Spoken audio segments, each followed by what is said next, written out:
The McLaren MP4 is the most dominant F1 car of all time and has shaped an entire era with its striking design. Unfortunately, there is no POV footage of Senna or Prost so that we could comprehend the driver's eye view that is so common nowadays. Fortunately, however, there are racing games which attempt to eradicate this flaw. The virtual cockpit view is already impressive, yet remains flat. VR gives a sense of space and is already much more immersive. My mixed reality approach goes a step further though. I combine the virtual world with the physical to replicate Senna's and Prost's real driving position. Filmed by action cams, I think this creates a racing aesthetic all its own. But take a look for yourselves. Here are 10 laps against the 1988 field at Suzuka in AMS2.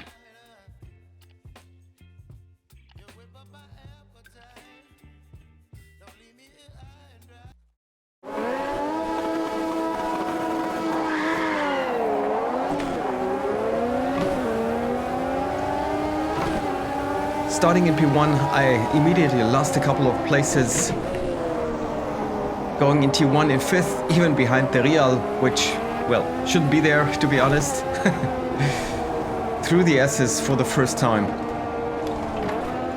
The AI is at 107, making it possible that they can do 146s like in real life.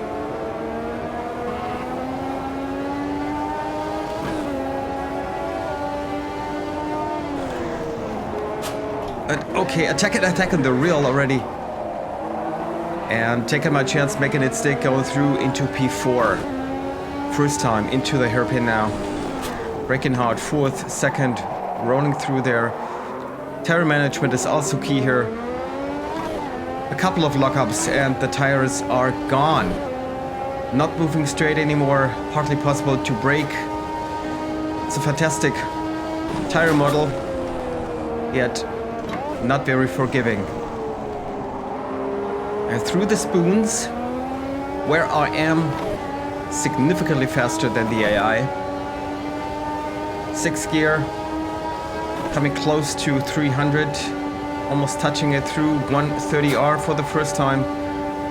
And into the hard braking zone, 4th, 2nd, getting close to these guys. It's Nannini, Prost and Patrese in front of me.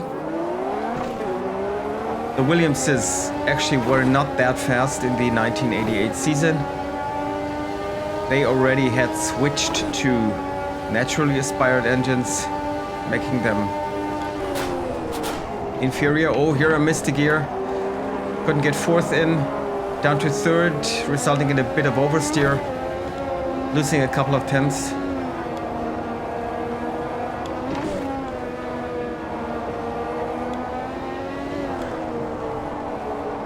Yeah, Suzuka is one of these circuits you either love or hate. I mean, most of the people on this planet love it. It's so full of character. It oozes of personality. Almost every corner is recognizable and feels as it had to be there. There are no bland corners. And especially in these older cars, some of them are really, really demanding.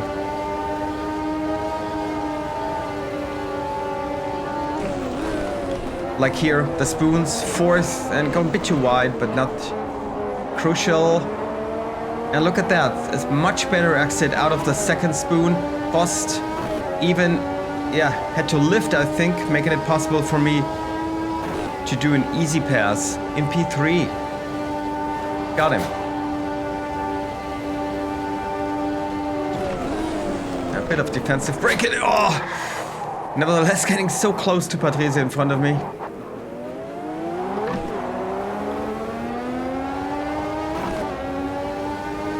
Acceleration in these cars is also very difficult. Especially 2nd and 3rd gear, of course. To maximize the traction, you will have to slightly lift or not press the pedal to the metal at least.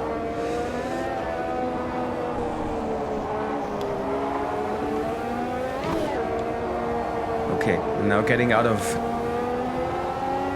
that corner into that kink. Dunlop corner it is here. That is the Degner corner, that kink. Very fast one. Going wide here, using all of the road. Up to the hairpin for the next time. Where we are already on lap 3.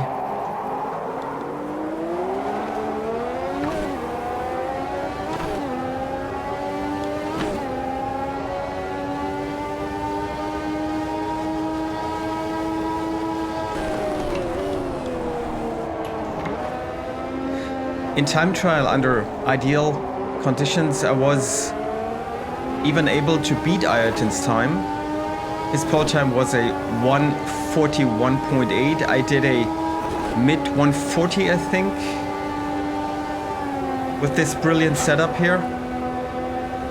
But in the race, of course, with a much heavier car and different tires, that's not possible at this moment. It would indeed be interesting to do a full-length race. 53 laps with authentic tire wear and fuel consumption, because, you know, these cars, especially the turbos, they were not able to match their qualifying speed. By no way.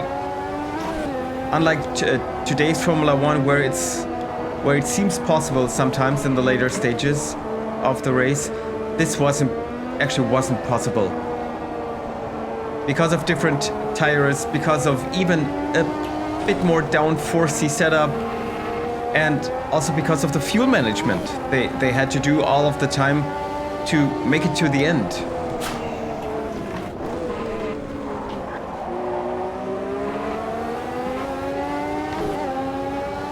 Okay, can I attack Patrese here? No, too far away. Oh, yet getting very close to him again. Almost touching his rear.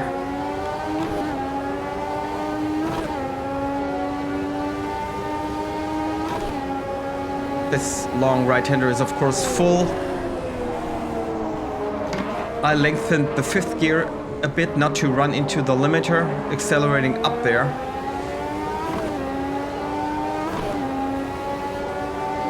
Yeah, this track is such a joy. Okay, that's a tricky situation. Had to lift, otherwise I wouldn't have made it. Okay, I'm braking hard again for the chicane. Better line by me. Can I attack Patrese now? No. It's so hard to smoothly accelerate out of that chicane. AI seems to be a bit better.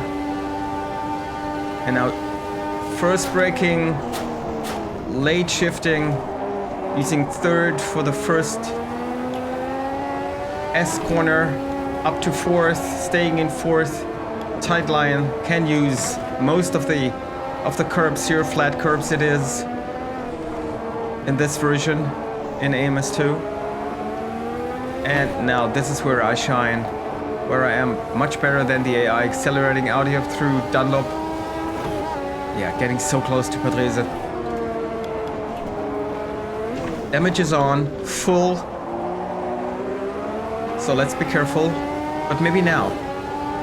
Now I'm a bit closer and let's go for it. Oh god, not the smoothest of all maneuvers.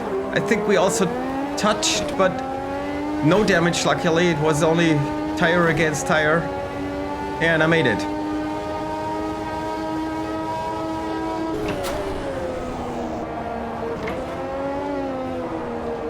Now look at that. How close I can come to Nannini. Is there a chance for me? Oh no, that's not gonna work. Nope, no. Let's lift and be patient.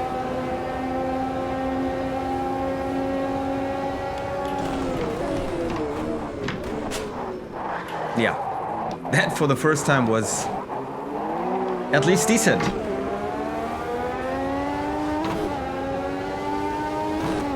Normally I take the the first cone to the right is my braking point.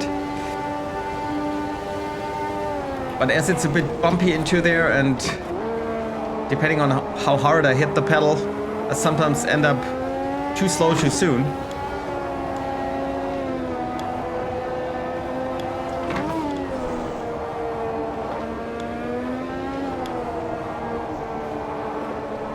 All right, now, Nannini. The track is pretty narrow, so you really have to be sure and very determined when doing overtakes.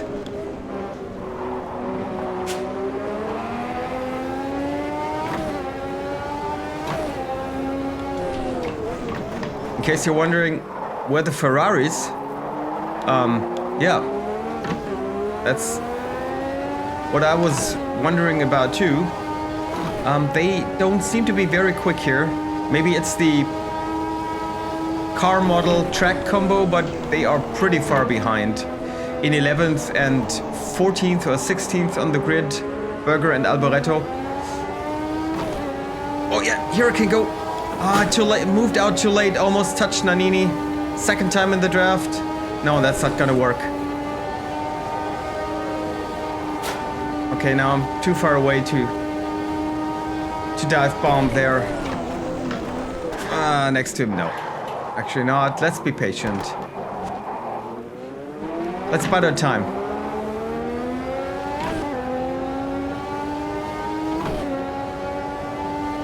Yeah, maybe I will have to do another test, maybe at Monza, Hockenheim or so, to see how good the Ferraris actually are.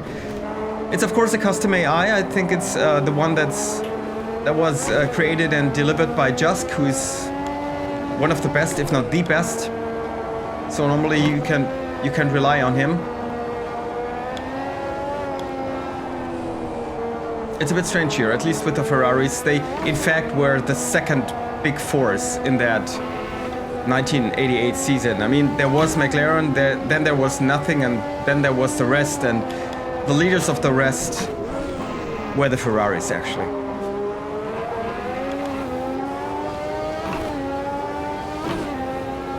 Okay, Nannini, now just have a peek. Oh, sorry, mate. And did you see that? That's a current bug in AMS2. Well, the driverless cockpits, I think it's gonna be remedied soon. It's a new bug that came with the latest update. Yeah, that's sort of the reasons I am not showing you the replay here, because, well, it looks funny. And now I can go for it. Better exit out of the second spoon. Easy move, like with Prost. Yeah, now let's make it stick. Okay, now let's put the car in the middle of the road, bit defensive. Oh, very early braking, that's what I meant.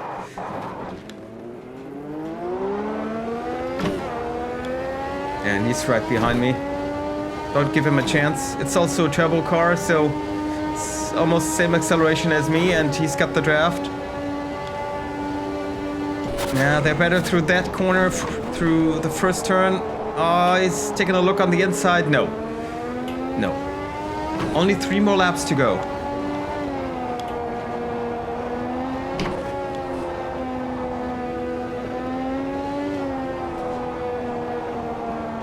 No, come on. Now let's build a little gap. You see that the car dances around a little? So I, of course, don't have any objective information. I switched the HUD off. Also, I am not using Crew Chief here to make it, yeah, as authentic and as autonomous as I can. I know they had radio back in the day, but no, I wanted to make it a completely driver immersive, autonomous experience here.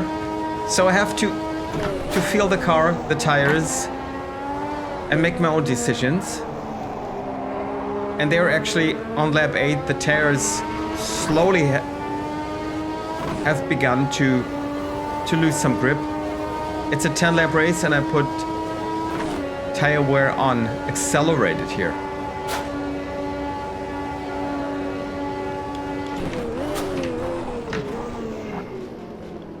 I had put it on 5 times, which sort of would be the most realistic setting, as they did 53 laps back in '88. But that actually led to an immense tire degradation. It wasn't fun to drive anymore. This one here feels pretty balanced, and as I'm not locking up that much, I should be good till the end.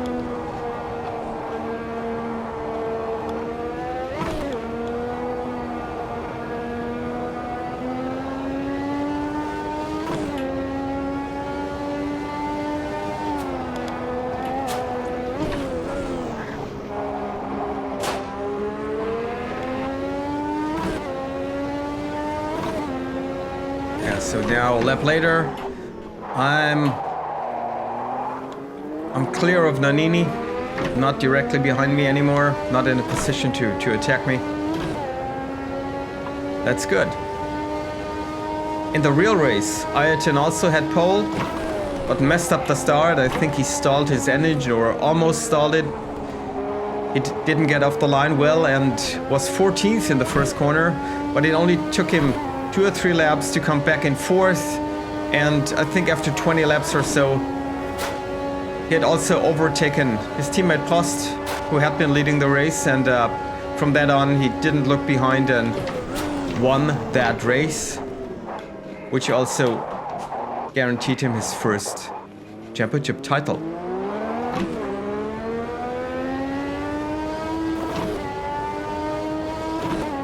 Without any pit stop, by the way.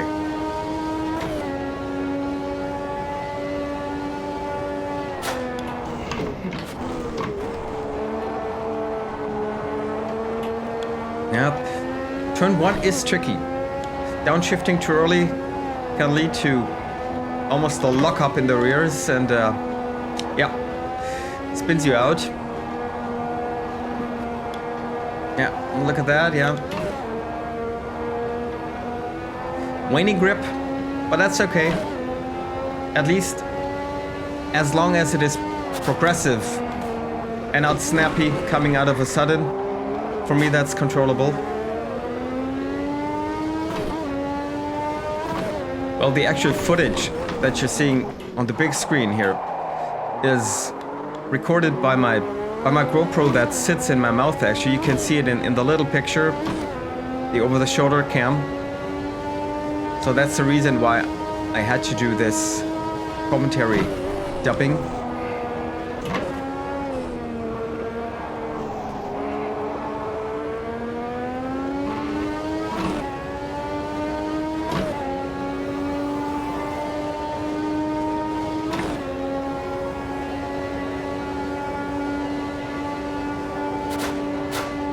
For the last time through 130R, for the last time through the chicane.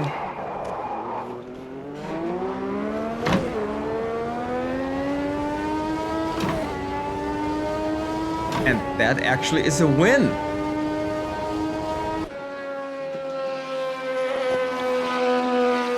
So guys, I hope you liked it. A very unique view driving this MP4. I like this view a lot, although it's a lot of hassle setting up this recording situation with the different cameras and mouthpiece here. This is the reason why I cannot talk while driving. This enhances my driving skill and my driving performance, but it effectively isn't perhaps as entertaining as it could be. The AI was on 107 here, by the way. Their times sort of matched the real race times, about 146, and I was a bit quicker. My best time in time trial was a 140, which is, well, more than a second quicker than what Ayrton did. You can also do it, guys. This is one of the best cars in AMS2, and I can only urge you to drive it, to buy this DLC pack of the Brazilian Formula 1 drivers and their cars. Fantastic stuff. Invest these 9 or 10 euros, it is in my case. If you're in any form into classic Formula cars, this pack is for you. Thanks a lot for watching. See you on the next one. Bye.